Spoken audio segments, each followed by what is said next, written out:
Hello students, welcome to this channel Nanak education point. My name is Hina Takkar. Class 11th micro economics के लिए मैं videos बना रही हूँ। टर्म 2 ऑलमोस्ट खत्म होने वाला है। टर्म 2 से मतलब है कि इकोनॉमिक्स का क्लास 11th के लिए, ठीक है। तो आप जल्दी से जो मैं पढ़ा रही हूँ आप वो नोट डाउन करते रहिए, साथ साथ नोट्स बना देंगे। स्क्रीनशॉट लेना है तो प्लीज स्क्रीनशॉट भी ले लेना, बट पढ़ते जरूर रहिएगा और अच्छे मार्क्स स्कोर कर लेना। सप्लाई का ऑलरेडी एक वीडियो जो है अपलोड हो गया है। अब जो है थोड़ा सा ही टॉपिक बचा है तो हम लोग वो भी फिनिश अप कर देंगे। फिर उसके बाद मार्केट चैप्टर बचा है, उसके बाद ऑलमोस्ट माइक्रो जो है वो खत्म हो जाएगी हमारी, ठीक है। तो जल्दी से स्टार्ट करते हैं। हमने पिछली वीडियो में मैंने आप लोगों को कुछ टर्म्स बताई थी, यानी कि पहले तो सप्लाई के बारे में बताया था आप लोगों को, सप्लाई शेड्यूल के बारे में बताया था कि सप्लाई शेड्यूल कितने टाइप्स का रहता है। एक तो इंडिविजुअल सप्लाई शेड्यूल रहता है and second one is market supply schedule. और देन उसी को सप्लाई को मतलब शेड्यूल को देख के ही हम लोगों को कर बनाना होता है। तो वो चीजें तो मैं आपको बता चुकी थी, बट मैंने बहुत शॉर्ट में बताया था, तो मैं उसी को ही आप लोगों को यहाँ पे शेड्यूल और कर के साथ बताना चाहती हूँ। बहुत सिंपल। तो जल्दी से देखते हैं। सबसे पहले सप्लाई शेड्यूल कौन सा था? Individual supply schedule. ये मैंने शेड्यूल बनाया है, ठीक है, इंडिविजुअल का। ये इंडिविजुअल सप्लाई कर्व है, जस्ट इसके नीचे वाला। फिर मार्केट का हम लोग यहाँ पे दोनों का देख लेंगे, ठीक है। तो जल्दी से देखो, प्राइस 1 2 3 4 5 है, ठीक है। अगर प्राइस बढ़ रहा है किसी कमोडिटी का तो उसकी क्वांटिटी सप्लाई भी क्या होगी? बढ़ेगी। इस चीज के बारे में आप लोगों को पिछली वीडियो में बहुत अच्छे से एक्सप्लेन किया था, नहीं देखा तो प्लीज देख लेना, ठीक है। तो क्वांटिटी सप्लाई भी ऑलरेडी ऑटोमेटिकली बढ़ जाएगी, ठीक है। तो इसी शेड्यूल को देख के हम लोगों ने कर्व बनाया है। एक्स एक्सिस पे हम लोग जो है, X axis this is Y axis and X axis पे हम लोग जो है क्वांटिटी सप्लाई को ले रहे हैं, ठीक है। क्वांटिटी सप्लाई दिस वन, ठीक है, जो कि यूनिट्स में है। प्राइस 1 2 3 4 5 लिया मैंने, वाई एक्सिस पे प्राइस लिया है। तो जल्दी से मैंने यहाँ प्लॉट कर दिया है। प्लॉट करना बहुत आसान है, कुछ वीडियोस में बताया भी आप लोगों को कैसे प्लॉट करते हैं, ठीक है। तो प्राइस 1 पे ये 5 हो रहा है, ठीक है। जब 2 रुपए प्राइस था तो क्वांटिटी सप्लाई 10 था, 3 प्राइस पे क्वांटिटी सप्लाई 15 था। ऐसे ही मैंने पूरा जो कर्व है वो देख के शेड्यूल से बना दिया है। आप लोगों को बस ये याद रखना है ये अपवर्ड क्यों जा रहा है। डायरेक्ट रिलेशनशिप है दोनों के बीच में। किनके बीच में? प्राइस और क्वांटिटी सप्लाई के बीच में। यानी दोनों ही जब बढ़ते हैं तो उनके बीच में कैसा रिलेशन होता है? पॉजिटिव रिलेशन होता है, डायरेक्ट रिलेशनशिप होता है, ओके, जिसकी वजह से ये अपवर्ड जाता है और पॉजिटिवली स्लोप इसको कहते हैं, ओके। नाउ दूसरे पॉइंट पे आते हैं सप्लाई शेड्यूल। किसका? मार्केट का, ठीक है। यानी कि अब हम पढ़ने जा रहे हैं इंडिविजुअल, ठीक है। इंडिविजुअल तो हम कवर कर चुके हैं, अब हमें मार्केट सप्लाई शेड्यूल देखना है। फिर मार्केट सप्लाई कर्व देखेंगे फटाफट से। कुछ नहीं है, प्राइस फिर से वही लिया और क्वांटिटी सप्लाई जो ऑटोमेटिकली मैंने वही सेम ही लिया है, बट यहाँ पे 2 प्रोड्यूसर्स है। क्या है? 2 प्रोड्यूसर्स है, एक ए प्रोड्यूसर है और एक बी प्रोड्यूसर है। देखो दोनों अगर जितनी फॉर्म्स होंगी या जितने भी प्रोड्यूसर होंगे, मार्केट में कौन आता है? मैंने आप लोगों को पिछली वीडियो में भी बताया था कि मार्केट में क्या, मार्केट सप्लाई कैसे बनती है। जब बहुत सारी इंडिविजुअल सप्लाई ऐड होती है तो वो मार्केट सप्लाई बनाती है। तो वही है ए प्रोड्यूसर बी प्रोड्यूसर। देखो इसको मैं एक एग्जांपल से समझा देती हूँ। सपोज एक दुकानदार है जो एक दिन में 10 मैगी की सप्लाई करता है, तो क्या दूसरा दुकानदार भी उतनी ही सप्लाई करेगा? डेफिनेटली नहीं। तो इसीलिए दोनों का डिफरेंस है ये कि एक प्रोड्यूसर ने इतना जो है सप्लाई की है, बी प्रोड्यूसर ने इतना किया है। प्राइस तो आपका दोनों के लिए ही सेम था, ओके। फिर मार्केट निकालने के लिए क्या करते हैं? ऐड करते हैं कि दोनों प्रोड्यूसर का टोटल कितना है। और टोटल निकालने के लिए इंडिविजुअल के जो सप्लाई, दोनों इंडिविजुअल की सप्लाई को हमने ऐड किया तो वो मार्केट बन गया। तो कितना आ गया? 5 + 10 15, 10 + 20 30, 15 + 25 40। सबको ऐड कर दिया और यहाँ पे मैंने बना दिए 3 कर्व्स बने हैं। कौन कौन से? एक तो ए प्रोड्यूसर का और एक बी का एंड सेकंड थर्ड वन जो है वो टोटल यानी मार्केट का, इस वाला मैंने बनाया। बहुत ही सिंपल है प्लॉट करना, बस कंफ्यूज मत होना। यहाँ पर प्राइस जो है वो मैंने वाई एक्सिस पे लिया है, ठीक है। एक्स एक्सिस में मैंने क्वांटिटी सप्लाई लिया है। बस इसी को देख के आपको प्लॉट करना है, बहुत इजी है। दोनों के बीच में रिलेशनशिप कैसे रहते हैं? पॉजिटिव है। चाहे इन दोनों के बीच में देख लो, चाहे इन दोनों के बीच में पॉजिटिव रिलेशन है, दोनों ही बढ़ रहे हैं, ओके फाइन। अब जल्दी से एक चीज और हमें पढ़नी है, जल्दी से कवर अप करनी है। लॉ ऑफ सप्लाई क्या होता है? देखो लॉ ऑफ सप्लाई में पढ़ा चुकी हूँ आप लोगों को इसके बारे में डिफाइन बताई थी, नहीं यार तो जल्दी से सुन लो। लॉ ऑफ सप्लाई का मतलब होता है जब प्राइस भी बढ़े और सप्लाई भी बढ़े और अदर फैक्टर्स जो होते हैं वो कांस्टेंट रहते हैं, वो चेंज नहीं होते, जिसको हम अदर कांस्टेंट को हम सेट्रियस पेरियस भी कहते हैं। पिछली वीडियो में बताया था, वही हमारा लॉ ऑफ सप्लाई होता है। देखो ये तो हम समझ चुके थे, बट हमें शेड्यूल और कर्व भी तो देखना था ना कि कैसे बनेगा। देखो प्राइस 1 2 3 4 5, ठीक है, क्वांटिटी सप्लाई भी 10 20 30 40 50 है, यानी वो भी बढ़ रहा है। और एज अ सप्लायर चैप्टर में हम लोगों को पता है, बार बार एक ही चीज बताई थी कि अगर प्राइस बढ़ेगा तो प्रोड्यूसर या सेलर अपना सप्लाई जो है वो ज्यादा ही करेगा, क्योंकि उसका मेन मोटिव क्या है। आप लोग जरूर कमेंट करना, क्योंकि पिछली वीडियो में मैंने बहुत बार एक्सप्लेन किया था, ठीक है, कि क्यों वो अपनी सप्लाई को बढ़ा देता है प्राइस के बढ़ने से, ठीक है। तो ये हो गया। उसके बाद इसका कर्व देख लेते हैं। कर्व तो बहुत ही सिंपल है, पॉजिटिव रिलेशन है, दोनों के बीच में बढ़ रहे हैं, ठीक है। तो ये मैंने कर्व यहाँ बना दिया जो कि पॉजिटिवली स्लोप्ड है, ओके। अब हमें जो दो टॉपिक और कवर करने हैं, कौन कौन से reason of law of supply, कि क्या क्या रीजंस है हमारे लॉ ऑफ सप्लाई के। तो मैंने 3 लिखे हैं, मैं कम से कम ही लिखती हूँ, ठीक है, ताकि आप लोग शॉर्ट में कवर कर सके और ज्यादा कंटेंट कवर कर ले कम टाइम के अंदर। प्रॉफिट मोटिव होता है जी, क्यों होता है। लॉ ऑफ सप्लाई में हमें खुद ब खुद पता है कि जब प्राइस बढ़ रहा है तो सप्लाई भी ऑटोमेटिकली बढ़ती है। तो ये क्यों होता है, प्रॉफिट मोटिव, यानी प्रॉफिट की वजह से, क्योंकि प्रोड्यूसर जो है वो क्या चाहता है, प्रॉफिट चाहता है, ठीक है। तो मैंने यहाँ पे शॉर्ट में लिख दिया। Number 2, change in number of firm, ठीक है। तो ये लॉ ऑफ सप्लाई का रीजन ये भी है कि नंबर ऑफ जो फर्म है वो भी चेंज होती रहती है। तो स्टूडेंट्स देखो, चेंज इसलिए होती है क्योंकि जब बहुत सारी फर्म्स हैं, ठीक है, अगर पहले 2-3 फर्म थी, अब 4-5 बढ़ती जा रही है, ठीक है, तो जितनी ज्यादा फर्म होंगी उतना ज्यादा कंपटीशन होगा। और आपने ये चीज तो देखी ही होगी स्टूडेंट कि अगर किसी भी चीज का प्राइस बढ़ता रहता है, या हमें किसी भी दुकान कह लो या फर्म कह लो, जब उसका प्रॉफिट हमें नजर आने लगता है तो हम सोचते हैं क्यों ना हम वो बिजनेस कर ले, हम क्यों ना उसके सेलर बन जाए। तो हम ज्यादा कंपटीशन क्रिएट होने लगता है, जिसकी वजह से सप्लाई भी ऑटोमेटिकली बढ़ती रहती है, जिसकी वजह से जो फर्म है वो चेंज होती रहती है। तो वही होगा, जितनी ज्यादा फर्म होगी उतना ज्यादा सप्लाई होगा, उतना ही प्रॉफिट होगा। जितनी चेंज में क्या होता है, कम भी हो सकती है, ठीक है। अगर हमारी फर्म कम हुई तो उससे क्या होगा, सप्लाई कम तो प्रॉफिट कम, वाइस वर्सा, सिंपल बोले तो। चेंज इन स्टॉक क्या होता है, कुछ नहीं है, बहुत ही सिंपल है। देखो फिर से वही है, इस पूरे टॉपिक को आपको एज अ प्रॉफिट ही, मतलब प्रोड्यूसर का फायदा सोच के पढ़ना है, बहुत आसान लगेगा, कुछ भी मुश्किल नहीं लगने वाला। चेंज इन स्टॉक में है, प्राइस बढ़ेगा तो सप्लाई भी ऑटोमेटिकली बढ़ जाएगी। एक्सेप्शंस हैं कुछ लॉ ऑफ सप्लाई के। पहले हमने समझा लॉ ऑफ सप्लाई के रीजंस क्या है, मतलब लॉ ऑफ सप्लाई का क्या रीजन होता है जिसकी वजह से ये जो है हमें देखने को मिल रहा है पॉजिटिव स्टॉक। बट अब एक्सेप्शंस है, तो देखो एक्सेप्शंस का मतलब है कि इसके अंदर जो भी प्रॉफिट मोटिव होता है ना प्रोड्यूसर का या सेलर का, वो यहाँ पे काम नहीं करता। मैंने आपको स्टार्टिंग की वीडियोस में बताया था कि कुछ एक्सेप्शंस आएंगी जिसमें हमें ये रूल नहीं लगाना, नहीं लगेगा। मतलब कि अगर प्रॉफिट, मतलब अगर मैं बोलूं कि अगर किसी भी प्रोडक्ट का प्राइस बढ़ रहा है, जैसे सपोज इस मार्कर का मैं एग्जांपल लेती हूँ कि अगर ये मार्कर जो है पहले 20 रुपए का था और आज ये 30 रुपए का हो गया, दैट मीन्स प्रॉफिट बढ़ गया है, ठीक है ना। तो वो चीज है, तो हमने ये देखा कि इससे सप्लाई भी बढ़ी थी। लेकिन अब ऐसा कुछ ऐसे केसेस हम देखेंगे जिसके अंदर जो प्रोड्यूसर को या सेलर को फायदा नहीं भी हो रहा होगा तो भी वो अपने सामान को बेच रहा होगा। तो जल्दी से देखते हैं ऐसे कौन से पॉइंट्स हैं। पहला फ्यूचर एक्सपेक्टेशंस है। देखो फ्यूचर एक्सपेक्टेशन हम पहले पिछली वीडियो में हम लोगों ने पढ़ा था, उसमें क्या था कि प्राइस जो होता है हमें पता चल जाता है कि अगर फ्यूचर में प्राइस बढ़ने वाला है तो हम क्या करते हैं, हम आज की सप्लाई को रोक देते हैं। बट इसमें ऐसा नहीं होता। फ्यूचर एक्सपेक्टेशन से मतलब है इन लोगों का कि अगर फ्यूचर में प्राइस कम भी होने वाला होगा तो भी सप्लायर जो है सामान को बेचेगा। क्यों बेचेगा? क्योंकि उसके गुड्स कुछ इस तरीके के होंगे कि उसको कम रेट पे बेचना पड़ेगा। Okay fine. Number 2, backward countries. Backward countries आपको बहुत अच्छे से पता है, ठीक है। इसमें ये बताया गया है कि बैकवर्ड कंट्रीज में भी लॉ ऑफ सप्लाई वैलिड नहीं है। क्यों नहीं है?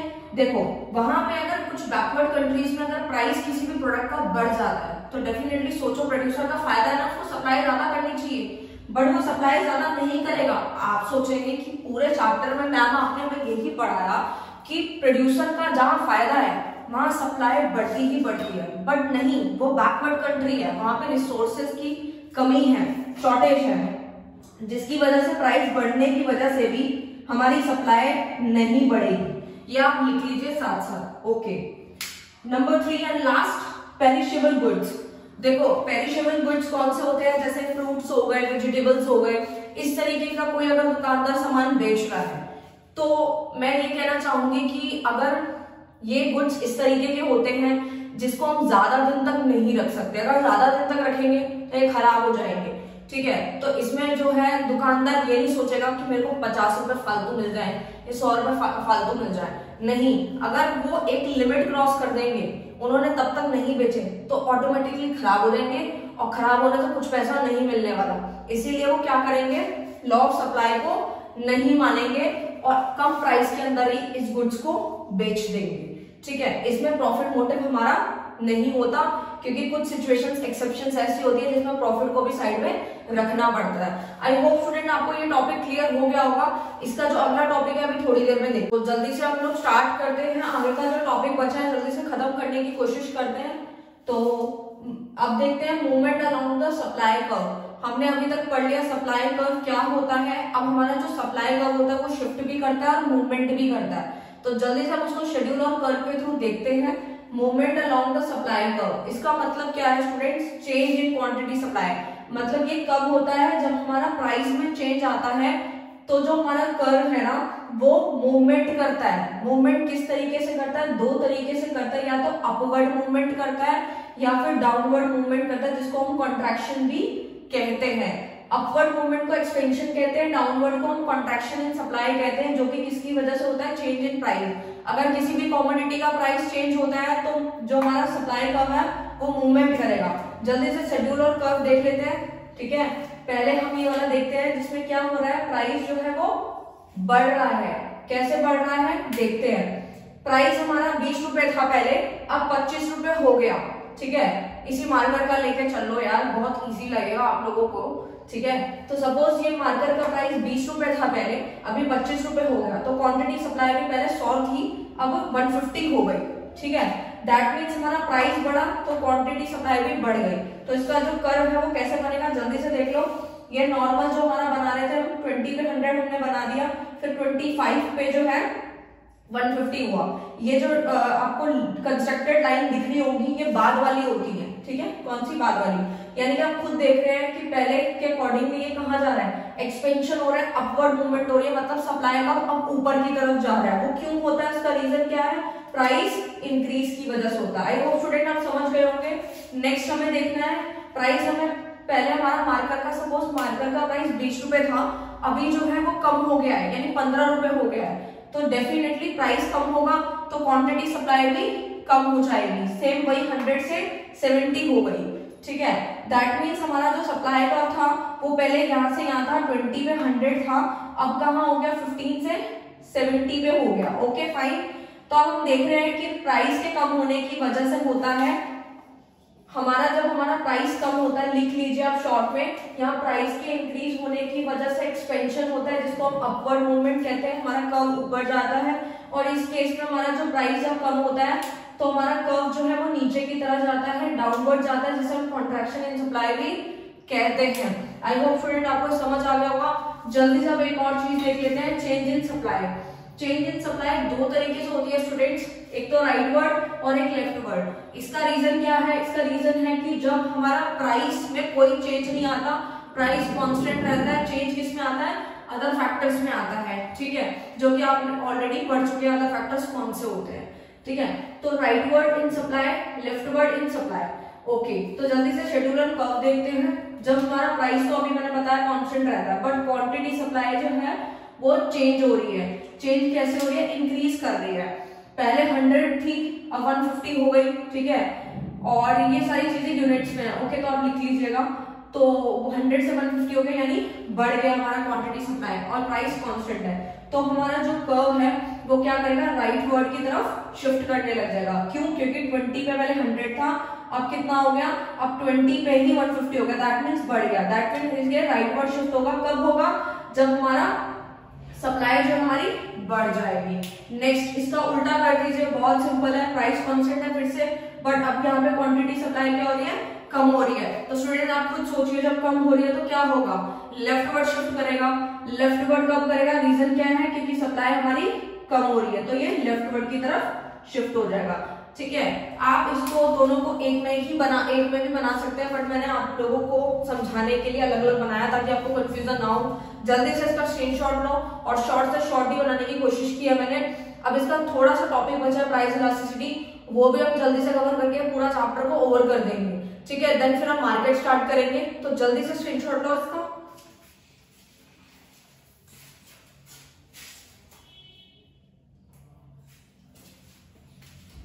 आई होप स्टूडेंट आपने स्क्रीनशॉट ले लिया होगा।